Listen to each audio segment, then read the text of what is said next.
সবাইকে জানাই স্নানযাত্রার অনেক অনেক শুভেচ্ছা।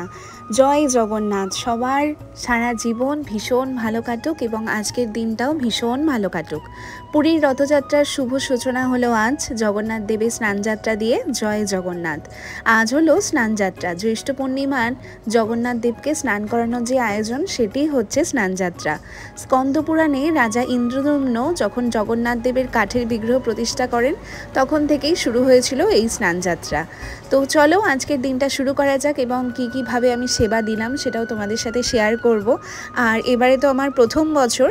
আর এই দেখো, কালকে গিয়ে ধূপকাঠি কিনে এনেছিলাম, তারপরে মাটির এই ঘটগুলো কিনে এনেছিলাম। আজকে ভগবানকে খুব সুন্দর করে সাজাবো এবং সব কিছু আয়োজন করব। তোমরা তো এতক্ষণে ফেসবুকে আমার পোস্ট দেখেই ফেলেছো। আর ভগবানের কি অশেষ লীলা দেখো। জগন্নাথ সর্বত্রক্ষণ আমার সাথে লীলা করে চলেছেন। কিছুদিন আগে তোমাদেরকে বলেছিলাম বেশ কিছু জামা আমি জগন্নাথের জন্য কিনেছি এবং যার কাছে অর্ডার দিয়েছি, তো আমি অনেকগুলো জামা আর কি অর্ডার দিয়েছিলাম। তো এবার ওনার তো এখনও অবধি সেরকম কাজ হয়নি, মানে 2-3 সপ্তাহ আগে আমি অর্ডার দিয়েছি। এখনও বললো আমাকে যে সময় লাগবে, যেহেতু আমার অনেক নেটের ড্রেস আছে। তো আমি একটু চিন্তায় পড়ে গেছিলাম যে এতগুলো জামা অর্ডার দিলাম এখনও পর্যন্ত হলো না, তো তাহলে কি পরাবো ভগবানকে। তো আমি পরশুদিনকে আমার খাটটা ওপেন করে বসলাম এবং সমস্ত জামা আমি বার করেছি। বার করার পর দেখছি এই জামাগুলো আমি 2 বছর আগে কিনেছি এবং আমি আমার কোনো ভগবানকেই পরাইনি। কি অভূতপূর্ব লীলা দেখো। আর এই 3টে জামাই আমি অর্ডার দিয়েছিলাম 2 বছর আগে। মানে ভগবান জগন্নাথও জানতেন যে একদিন তোর কাছে আমি ঠিক যাব এবং তোর কাছে যখন আমি স্নানযাত্রার জন্য সেবা নেব তখন আমি এই জামাটা পরেই কিন্তু অভিষেক করব। আর এই 3টে জামা আমি 2 বছরে কাউকে কোনো দিন পরাইনি। তো আমি যখন জামা খুলছি তখন দেখছি যে সত্যিই তো এই জামাটা তো আমি কখনো কাউকে পরাইনি। জগন্নাথ দেব কিন্তু এই জামাগুলো রেখে দিয়েছিল ওনারা পরবে বলে। সত্যি আমার সকাল থেকে ভাবতেই না চোখে জল চলে আসছে যে ভগবানের লীলা কতটাই না সুন্দর, তাই না? আর আমি অনেকটা টাকা ইনভেস্ট করেছি এই জামার পেছনে। তো জামাগুলো যখন না আসছিল আমার খুবই খারাপ লাগছিল। আর নতুন জামাও কিনতে পারছিলাম না, কারণ একটা জায়গায় এতটা ইনভেস্টমেন্ট করেছি।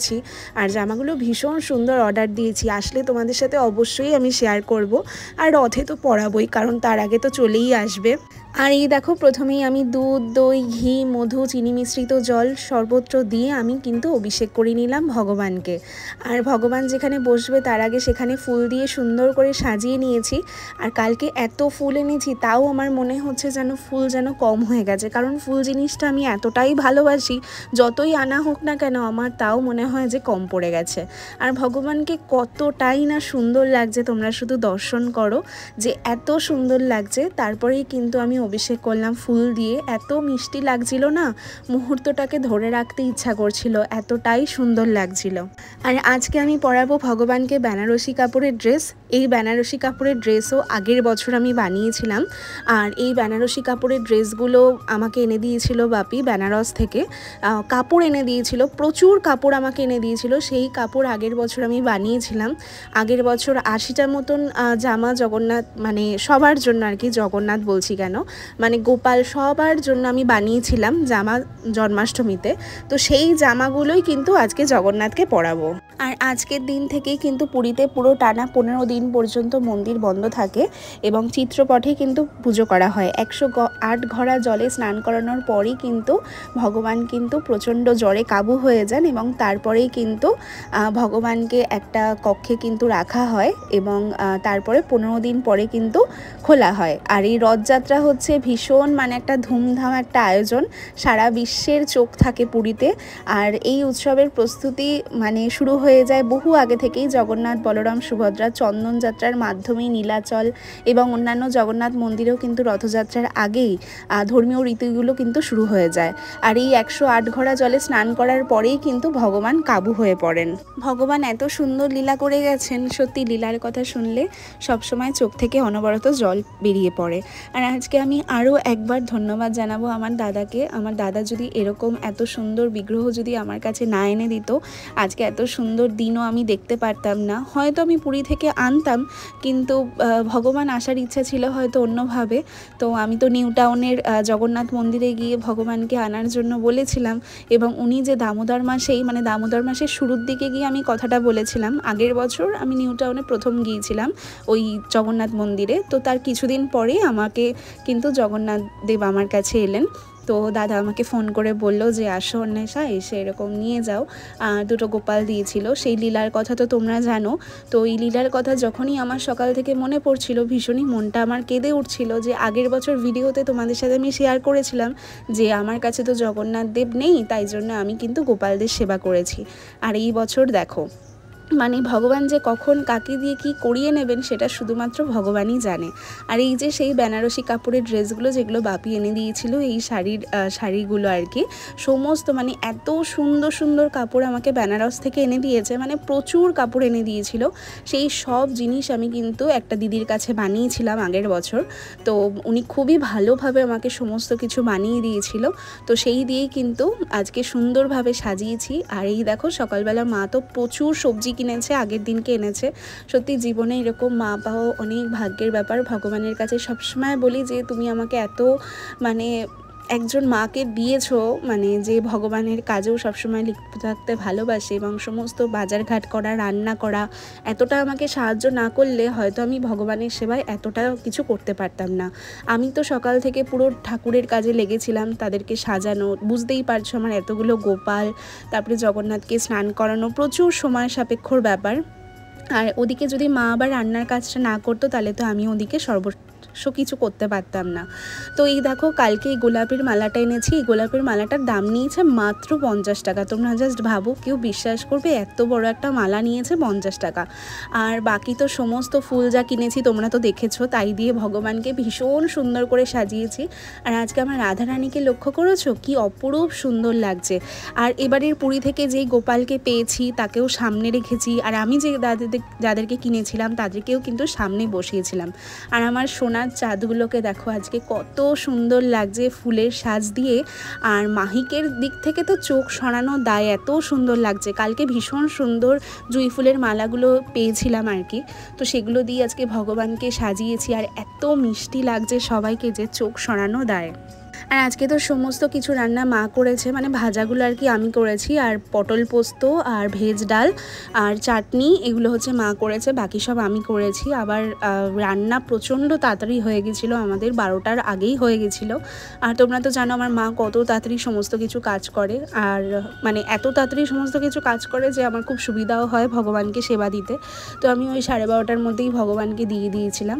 আর এই দেখো আমার 3 মাকে কত সুন্দর করে মালা পরিয়ে দিয়েছি। আজকে সকালবেলা থেকেই মানে ভগবানের জন্য মনটা এত বেশি কেঁদে উঠছে যে ভগবান আমার কাছে কত সুন্দরভাবে এসেছেন, এ যেন এক স্বপ্নের মতন মানে হয়ে রইলো আমার কাছে, যে সারা জীবনে আমি কোনো দিন ভুলতে পারবো না যে ভগবান এত সুন্দর করে আমার কাছে এসেছিলেন। আর তোমরা ছবিতে ভিডিওতে কতটা বুঝতে পারছো জানি না, আমার যেই বিগ্রহগুলো দাদা আমাকে উপহার দিয়েছেন, বিগ্রহগুলো ভীষণ বড়। জগন্নাথ অনেকটাই কিন্তু বড়, মানে এতটাই বড় যে মানে সামনে থেকে দেখলে তোমরা বুঝতে পারবে যে কতটা বড়। আর পুরী থেকে কিন্তু ভগবান আমার কাছে এসেছেন এবং দাদা একটা সোনার মুকুটও দিয়েছে। তো সেটা আমি আর পরাইনি, কারণ এগুলো তো অনেক দামি জিনিস, তো সেগুলো সাবধানেই আমি রেখে দিই। আজকে পুরোটা অন্যভাবে সাজিয়েছি। আর পুরীতে আজকে ভীষণ মানে আমার মনে পড়ছিল যে এত সুন্দর পুরীতে আমার সাথে ভগবান লীলা করেছিলেন, ভীষণ মন চাইছিল যে একবার ছুটে চলে যাই, যদি ওখানে থাকতাম কি ভালোটাই না হতো। সকাল থেকে খালি ভাবছিলাম যে পুরীতে যে কটা দিন ছিলাম সে কটা দিন ভগবান কি সুন্দর লীলা করেছেন, মন্দিরে গিয়ে অভিষেক করতে পেরেছি, এ যেন এক স্বপ্নের মতন ছিল আমার কাছে।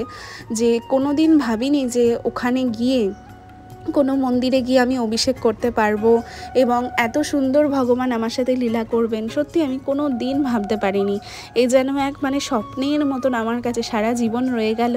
জানি না আবার কবে পুরী যেতে পারবো। পুরী আমার জীবনে একটা অন্যরকম একটা জায়গা হয়ে রয়েছে, যেখানে আমি বারবার কেউ বললেই আমি ছুটে চলে যাব। আর এই দেখো আমার সব সোনাদেরকে এরকমভাবে সাজিয়েছিলাম, বাকি এই সব সোনাদেরকে সবাইকে এখানে বসেছিলাম। সবার জামা কিন্তু পরিবর্তন করেছি, ছোট গোপালদের আবার ওই মাটির গোপালদের সাথে বসিয়েছি।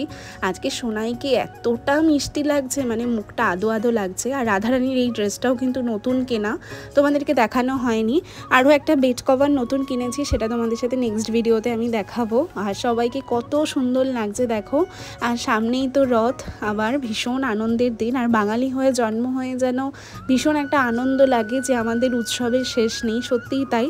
আর সবসময় যেন এইভাবে ভগবানের সেবা করে যেতে পারি এবং জগন্নাথের সেবা করে যেতে পারি। তোমরাও খুব সুন্দরভাবে সমস্ত কিছু সেবা করো ভগবানের, আর ভীষণ ভালো থাকো, সুস্থ থাকো। আমি তো আজকের দিনটা ভীষণ ভালো কাটালাম।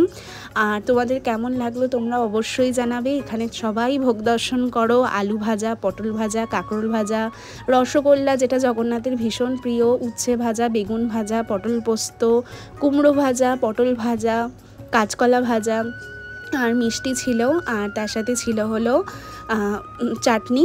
আর এখানে দেখো চন্দ্রামৃতটা আমি তুলে রেখেছিলাম, তো যারাই আসছিলো সবাইকে দিচ্ছিলাম।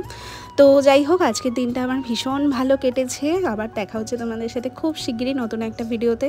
সবাই ভীষণ ভালো থাকবে, সুস্থ থাকবে। রাধে রাধে, হরে কৃষ্ণ, জয় জগন্নাথ।